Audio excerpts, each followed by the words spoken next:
Have you ever come across a website that has images laid out like this and you wonder, how do they actually go about doing it? Is this multiple images being cut up and placed onto the page? Simple answer is no, it's not. It's a lot easier than that. And that's exactly what I'm going to show you how to do in this video.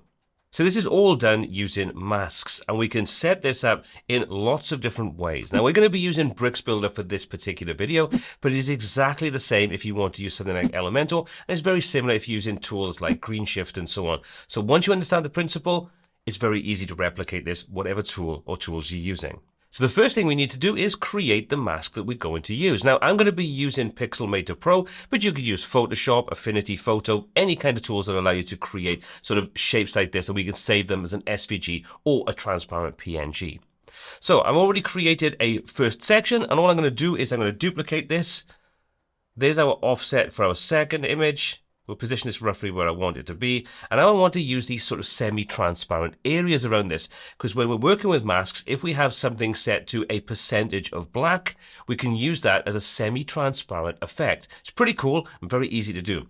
So what we're going to do is I'm going to grab this second rectangle. We're going to just drag that off there. We're going to use Option click to set that. And then I'm going to drop the opacity down.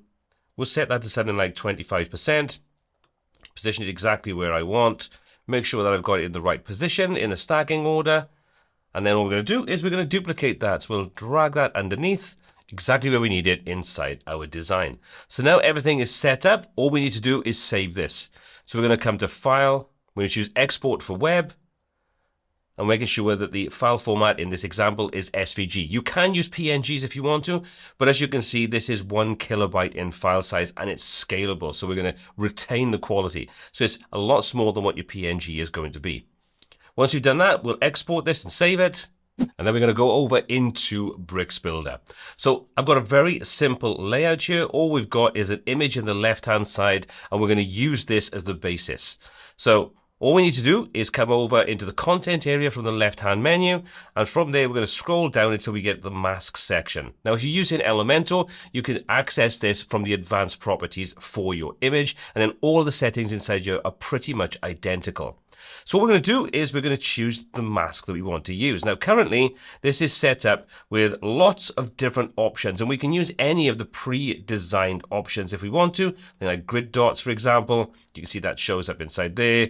We can change that over and use something else. So we may say we want to have a grid. You kind of get the idea how this works. Okay, so with that being said, we want to use our own custom file that we've just created. So what we're going to do is we're going to scroll to the top and choose the custom option. Now that allows us to choose the image you want to use. So we'll select our image. There's the one we've just created and uploaded. So I'll select it, click Insert. And now you can see that effect has been applied to our image. So we now have a pretty cool looking effect. We've also got some more options available for how the mask will actually integrate with the design. So you've got size, position, and repeat. You should be familiar with these from most image editing options that you have inside Bricks or Elementor and so on. So the first thing you do is choose how we want this to be applied to the image. Now bear in mind, we're talking about the mask, not the image itself. So if we open this up, you can see we can choose from auto, cover, contain, and custom. So if we choose, for example, contain, that will make sure it's contained inside. If we choose something like cover, you can see that will now cover the space we have available. And if we go down and choose something like custom, we can put a custom value in. So let's say something like 75%. And you can see that now fills up 75% of the available space. And then we've got the position option. So we can position this inside the overall space that the image is taking up. So currently it's set to center, but we could say we want this to be something like top left. You can see that now positions it. The image behind stays in exactly the same position. Again, like I say, we're only affecting the mask.